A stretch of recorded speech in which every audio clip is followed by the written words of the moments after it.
खुलुमबाय आं सिबिरानि ब्रह्म नोंथांमोनखौ आंनि एसबी बड' निउज चेनेलाव गासैखौबो बरायबावनाय थाबाय नोंथांमोननि थाखाय आं गोदान मोनसे भिडिअ लानानै फैबावबाय अन्नानै भिडिअखौ जोबजासिम नायलांदो international federation of body building and fitness IFBB बङाइगावजों खुंजानाय मिस्टार एन्ड मिस नरनारायण 2021 आव बर' फिसाफोरनि देरहासारनाय आइजोफोरनि मादाव बडी बिल्डिंनि थाखाय बयजोंबो मिथिजानाय बाक्सानि हिमानि बर' बिथाङा मिस नरनारायणआव बडी बिल्डिंनि सेथि पजिशनखौ मोननानै मिस नरनारायण बिमुंखौ देरहासारनो हादों। बिथांनि अनगायैबो चिरां बिजनीनि फुंबिलि बसुमतारी बिथाङा बडी बिल्डिंआव नैथि आरो फिटनेसआव सेथि बान्थाखौ देरहासारनो हादों। हौवासाफोरनि मादाव बाक्सा जिल्लानि सालबारिनि दिवानलाल सरगियारि बिथाङा बडी बिल्डिंआव नैथि मासिखौ देरहासारनो हादों।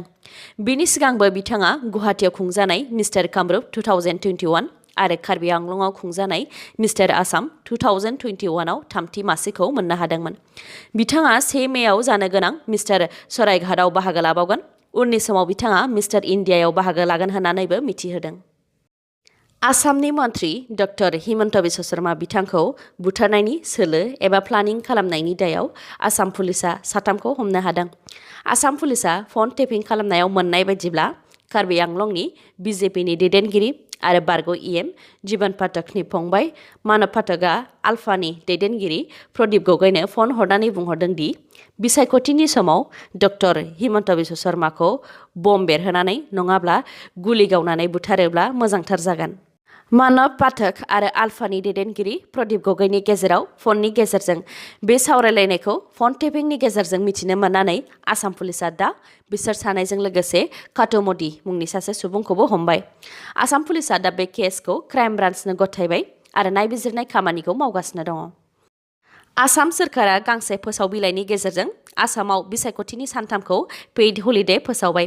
अदेबानि भट होनाय सानखालि बन्द थागोन। आसामाव बिधानसभा बिसायख'थिया मोनथाम खोलोबाव जागोन।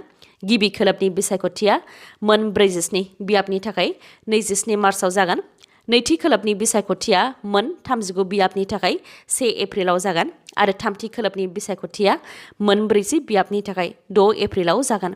मख'नो गोनांदि भट होगिरिफोरा जाहाथे भटखौ उदाङै होनो हायो बेखायनो बे पेइड हलिडेखौ होनाय जादों।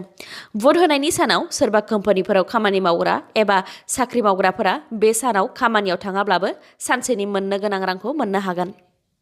बिस्वजित दैमारी बिथांनो प्राइम मिनिस्टारनि बिबान होबाबो गोजोननाय नङा आरो आमेरिकानि प्रेसिडेन्ट जानो लुबैबावगोन बे खोथाखौ बुंथिदों BTCनि बारग' गाहाय हाग्रामा महिलारी बिथाङा।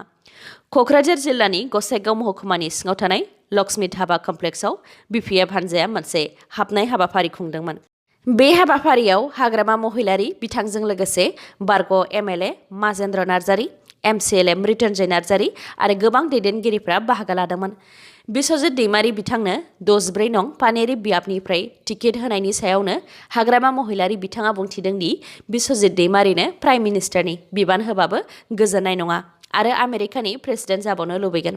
बेनि अनगायैबो थामथि खोलोबाव जानो गोनां आसाम बिधानसभा बिसायख'थिनि थाखाय बिजाथिफोरनि फारिलाइखौ 12 निफ्राय 15 मार्चनि गेजेराव फोसावनानै होनाय जागोन होननानैबो बुंथिदों हाग्रामा महिलारी बिथाङा।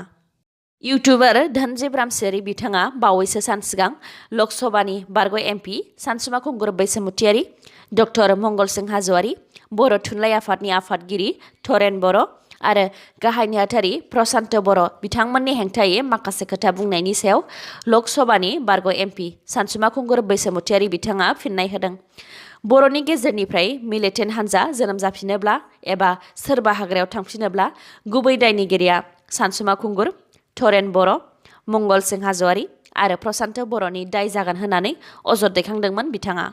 बेनि फिन सानसुमा खुंगुर बैसोमुतियारि बिथाङा खौरांगिरिफोरनि सिगाङाव बुंथिदों दि बर'नि गेजेराव सिगांनिफ्रायनो रावबो हाग्रायाव थांग्रा हानजा जेरै BLT, NDV बिथांमोनहा रावबो सिभिल ससाइटि एबा समाजनाव सोंनानै हाग्रायाव थाङाखै। गासैबो गाव गाबागाव गोसो बायदियैसो हाग्रायाव थांदों।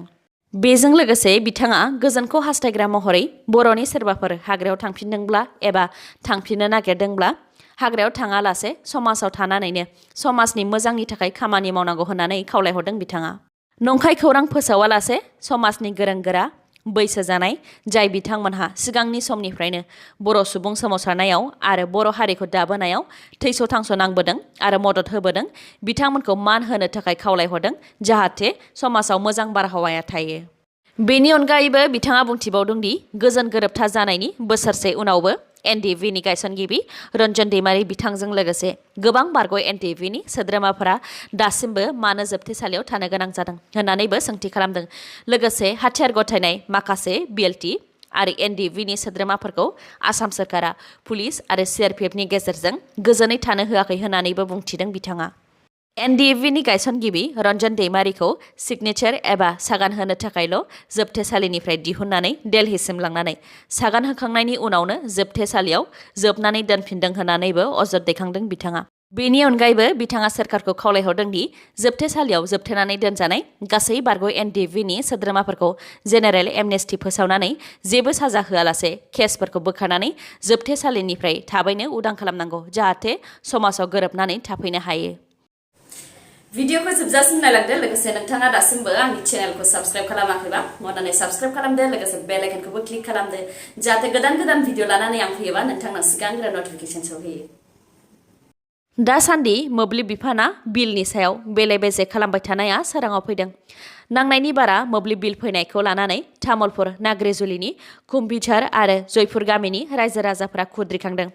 दानसेयावनो 15निफ्राय 22 रोजासिम बिल फैनायनि अजद दैखांदों रायजो राजाफोरा। सानफ्रोमबो खामानि मावनानै जिउ खुंग्रा रायजो राजाया मोब्लिब बिलखौ नुनानै सोमोनांदों आरो रागा फोरमायनानै बिनि सायाव नायबिजिरनानै बिलखौ सुस्रांनानै होनो थाखाय खावलायदों। लोगोसे बिनि सायाव गोख्रों राहा लानो थाखायबो दाबि दैखांदों। भारतनि रेसलार बजरंग पुनिया आरो विनेश फोगाट बिथाङा भारतनि थाखाय सनानि मेडेल लाबोनो हाबाय। र'मआव जानाय मेटिउ पेलिकन रेंकिं सिरिजआव भारतनि मुंदांखा रेसलार बजरंग पुनिया आरो विनेश फोगाटआ भारतनि जानानै खमलायनाय बादायलायनायाव देरहासार जानो हानानै सनानि मेडेलखौ मोननो हादों। 65 केजि केटेगरियाव बजरंग पुनिया बिथाङा सनानि मेडेलखौ देरहासारनो हादों आरो 53 केजि केटेगरियाव विनेश फोगाट बिथाङा सनानि मेडेलखौ देरहासारनो हादों। क'क्राझारनि आइ हटेलनि बिगोमा मुस्रिमा मन्जुलि कछारिया थुलुंगाखां बान्थाखौ मोननो हादों। थांनाय 8 मार्च मुलुगनां आइजो सानजों लोब्बा लाखिनानै एसामिस निउज पर्टेल प्राग निउज चेनेलआ प्राग थुलुंगाखां बान्था राननाय हाबाफारि खुंदोंमोन। बे बान्थाखौनो मन्जुलि कछारि बिथाङा मोननो हादों। बे बान्थाखौ मोननो हानानै बिथाङा बुंथिदों दि जिउ दावबायनाया मोनसे दावहा बायदि। बे दावहायाव गावखौ जाफुंसार खालामनोब्ला एबा देरहासारनोब्ला गोबां खस्थ' खालामनांगोन। गोब्राब नाजाथाबनायनि फिथाइया जेब्लाबो गोदै जायो होननानैबो फोरमायथिदों बिथाङा। आरो बे थुलुंगाखां बान्थाखौ मोननो हानानै जोबोद गोजोननाय मोन्दों होननानैबो फोरमायथिदों बिथाङा। मन्जुलि कछारि बिथाङा गावनि नखरखौ दैदेननो थाखाय थांनाय 24 बोसोरनिफ्रायनो फिसा फिसा फालांगि खालामबोबाय थादोंमोन। सिगाङाव क'क्राझार सहरनि लामा सेराव फिथा दखाननि फालांगि खालामजेनदोंमोन बिथाङा। बेनि उनाव हारसिङै जागायजेननो हायैलाय गुबुनजों लोगो नांनानै क'क्राझारावनो हटेल होनायखौ जागायदोंमोन। जोबनायाव गाव हारसिं नाजाथाबनायनि गेजेरजों क'क्राझारावनो गाव हारसिङै हटेल गायसनदोंमोन जाय हटेलनि मुङा आइ हटेल। इन्डियान सुपार लिग सेमि फाइनालनि जोबथा गेलेनायाव मैया एटिके महन बागान आरो नर्थ इस्ट इउनाइटेडनि गेजेराव फुटबल गेलेनाया जादोंमोन जेराव एटिके महन बागाना गल 2 आरो नर्थ इस्टआ गरसे सोनो हादों। नर्थ इस्टआ फाइनाल गेलेनायनिफ्राय गोजानाव थानो गोनां जाबाय। दा फाइनालखौ 13 मार्च मोनाबिलि 7:30 रिंगायाव मुम्बाइ सिटी आरो एटिके महन बागाननि गेजेराव गेलेगोन। दिनैनि भिडिअआ एसेनोसै।